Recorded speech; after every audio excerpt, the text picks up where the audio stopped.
Le Seigneur est bienveillant et fidèle. Notre Dieu a le cœur plein d'amour.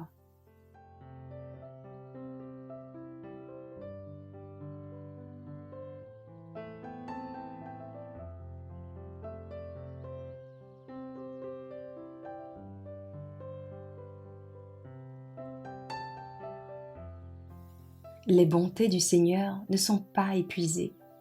Il n'est pas au bout de son amour.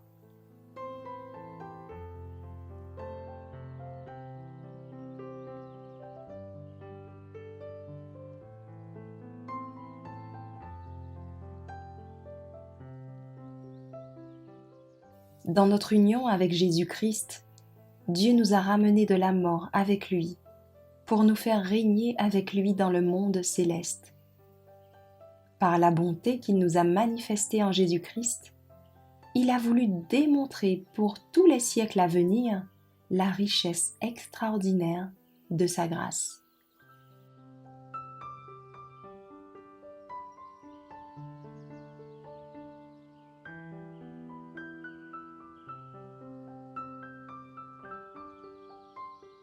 Certes, la mort a manifesté son pouvoir par la faute d'un seul, à cause de ce seul être, mais par le seul Jésus-Christ, nous obtenons beaucoup plus.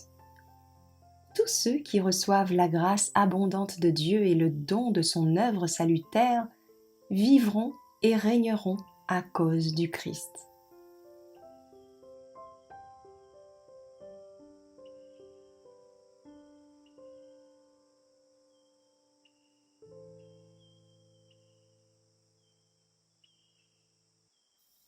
Ainsi, nous avons été rendus justes devant Dieu à cause de notre foi, et nous sommes maintenant en paix avec lui, par notre Seigneur Jésus-Christ. Par lui, nous avons pu, par la foi, avoir accès à la grâce de Dieu, en laquelle nous demeurons fermement. Et, ce qui nous réjouit, c'est l'espoir d'avoir part à la gloire de Dieu.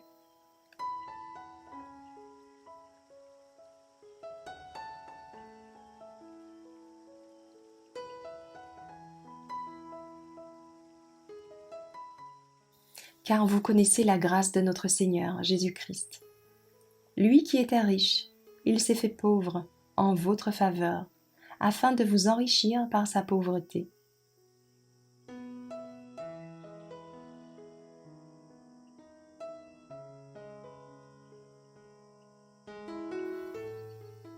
Nous avons tous reçu notre part des richesses de sa grâce. Nous avons reçu une bénédiction après l'autre.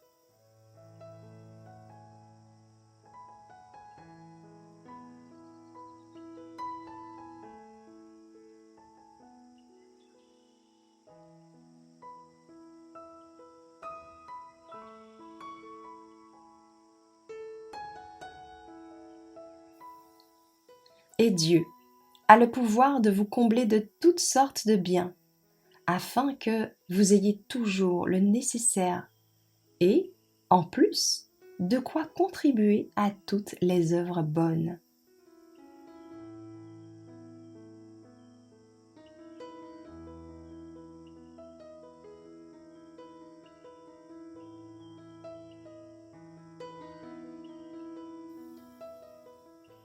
Il m'a répondu: ma grâce te suffit.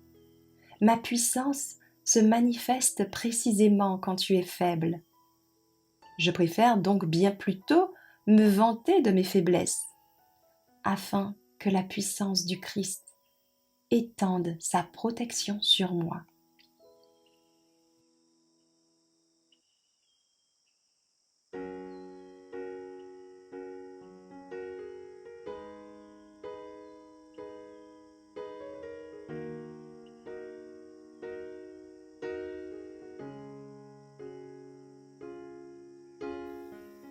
Mais Dieu, source de toute grâce, vous a appelé à participer à sa gloire éternelle dans la communion avec Jésus-Christ.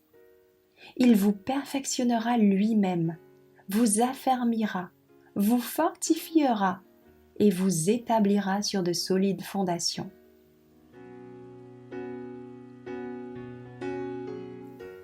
Que la grâce et la paix vous soient accordées avec abondance par la vraie connaissance de Dieu et de notre Seigneur. Mais la compassion de Dieu est immense.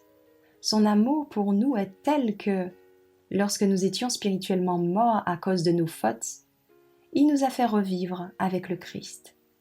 C'est par la grâce de Dieu que vous avez été sauvés. N'aie donc pas honte de rendre témoignage à notre Seigneur. N'aie pas honte non plus de moi, prisonnier pour lui. Au contraire, accepte de souffrir avec moi pour la bonne nouvelle en comptant sur la force que Dieu donne. C'est lui qui nous a sauvés et nous a appelés à être son peuple, non à cause de nos bonnes actions, mais à cause de son propre plan et de sa grâce.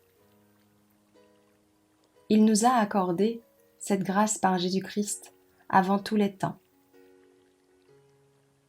Mais il nous l'a manifestée maintenant par l'apparition de notre Sauveur Jésus-Christ. C'est lui qui a mis fin au pouvoir de la mort et qui, par la bonne nouvelle, a révélé la vie immortelle. Il nous a sauvés, non point parce que nous aurions accompli des actions justes, mais parce qu'il a eu pitié de nous. Il nous a sauvés et fait naître à une vie nouvelle au travers de l'eau du baptême et par le Saint-Esprit. Car Dieu a répandu avec abondance le Saint-Esprit sur nous par Jésus-Christ, notre Sauveur. Ainsi, par sa grâce, il nous rend justes à ses yeux et nous permet de recevoir la vie éternelle que nous espérons.